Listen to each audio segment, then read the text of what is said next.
The Pineal Doorway, by Oliver Fox. Chapter 5. The third step. It was meditating upon the warming pain, which I imagined to be located in the pineal gland, that led at last to my new discovery. In the ordinary way, I could not step out of my body when in the trance condition. Before this was possible, a mysterious something had to happen, and in those earlier experiments probably occurred during the break in consciousness. And at last it flashed upon me what this something was. I had to force my incorporeal self through the doorway of the pineal gland, so that it clicked behind me. Then at a further stage beyond the trance condition with its terrifying sensations, shapes and sounds was reached. Then and only then could I step out of my physical body, now invisible, experience the dual consciousness, and be in the dream on knowledge, or a traveler on the astral plane, without any break in consciousness. It was done, when in the trance condition, simply by concentrating upon the pineal gland and willing to ascend through it.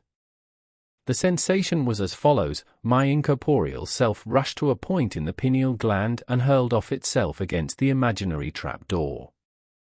While golden light increased in brilliance so that it seemed the whole room burst into flame.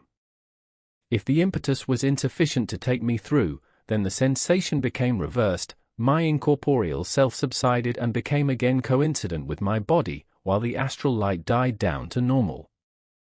Often 2 or 3 efforts were required before I could generate sufficient willpower to carry me through. It felt as though I were rushing to insanity and death, but once the little door had clicked behind me, I enjoyed a mental clarity far surpassing that of the earth life. And the fear was gone. With a few exceptions, I never felt afraid once I had got clear of my body. It was the trance condition, before and after, that I dreaded. The tempest over, one passed into calm and sunlit waters. Leaving the body was then as easy as getting out of bed, but I was always unable to see it, perhaps because its astral counterpart was withdrawn with me, though I could see my wife's form quite plainly. The dual consciousness was generally lost after I had left the house. The reader is warned not to take my statement on the pineal gland too literally. The result I obtained is beyond all question, but my explanation of the actual process involved may be more symbolic than accurate.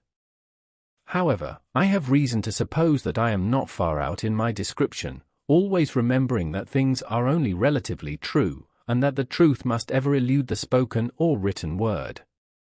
And it is quite immaterial to the success of the experiment.